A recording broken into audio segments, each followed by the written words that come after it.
আসসালামু আলাইকুম। আলহামদুলিল্লাহ, দেখতে দেখতে মাত্র কয়েকদিনের মধ্যে আমাদের খামারে পঞ্চম ইনকিউবেটর মেশিনটি আমরা আজকে নিয়ে আসবো ইনশাআল্লাহ। আগের যে মেশিনগুলি আমরা এনেছি ওই মেশিনগুলিতে পর্যাপ্ত পরিমাণে আমরা সাপ্লাই দিতে না পারার কারণে আমাদেরকে নতুন করে আরো একটি মেশিন আজকে আনতে হচ্ছে। তো ভাইয়া বললো যে মেশিনটা এবার সুন্দরভাবে এসেছে, কোথাও কোনো সমস্যা হয়নি, একেবারে ফ্রেশ ভাবেই এখানে এসে পৌঁছেছে। তো আমি ওনাদের টাকা পয়সাগুলি পরিশোধ করে আমরা এখন রওনা দিব হচ্ছে আমাদের খামারের দিকে।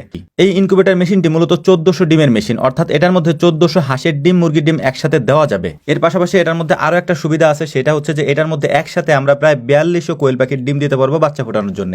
তো মেশিনটাকে আনতে আনতে আমাদের সন্ধ্যা হয়ে যায়, যে কারণে হচ্ছে মেশিনটাকে আমরা আর ঘরে তুলতে পারি নাই, এটাকে বাহিরে সুন্দর করে ঢেকে আমরা রেখে দিয়েছিলাম। পরের দিন আমাদের বেশ কিছু কোয়েল পাখির বাচ্চা ফোটার কথা ছিল, ওই বাচ্চাগুলোকে বুডিং এর মধ্যে দিয়ে তারপর জায়গাটাকে ফাঁকা করে আমরা ওই জায়গার মধ্যে হচ্ছে ওই মেশিনটাকে নিয়ে আসার চেষ্টা করবো ইনশাআল্লাহ।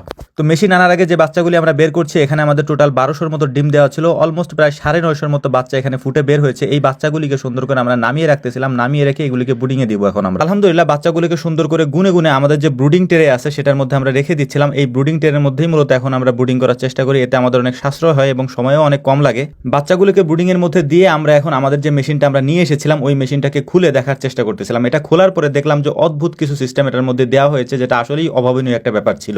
তো যাই হোক, আলহামদুলিল্লাহ, এটাকে সুন্দর করে পলিথিন মুক্ত করে তারপর এটাকে আমরা এখন নিয়ে যাব হচ্ছে আমাদের যে ব্রুডিং ঘরটা আছে সেখানের মধ্যে রেখে দিব। এটার মধ্যে আমাদের আগে 4টা মেশিন আছে, এই মেশিনটা দিয়ে আমাদের পঞ্চম মেশিন বা 5টা মেশিন হলো। এখন অনেকে বলতে পারেন যে ভাই, একসাথে অনেক বড় একটা মেশিন নিয়ে নিলে তো পারতেন, এতগুলা মেশিন দিয়ে কি করবেন? এইটার মূলত একটা কারণ আছে, এটা আমি আপনাদেরকে বলার চেষ্টা করছি। এইটার মূলত কারণটা হলো, আমরা যে মেশিনগুলি আনি, আমরা কোয়েল পাখির ডিম, হাঁসের ডিম, মুরগির ডিম আলাদা আলাদা ফোটানোর চেষ্টা করি। বিশেষ করে আমরা যেহেতু হাঁসের ডিমও ফুটাই, হাঁসের ডিমের আর্দ্রতা বেশি লাগে। একসাথে যদি এই ডিমগুলো আমরা সব মেশিনের মধ্যে মানে একটা মেশিনের মধ্যে দিয়ে দিই, সেক্ষেত্রে ফুটতে গেলে সমস্যা হয়, পার্সেন্টেজ কম আসে। এই জন্য মূলত হচ্ছে আমাদের আলাদা আলাদা মেশিনগুলো আনা হয়েছে আর কি। তো আশা করি বুঝতে পারছেন, আমাদের জন্য দোয়া করবেন। আসসালামু আলাইকুম রহমতুল্লাহ।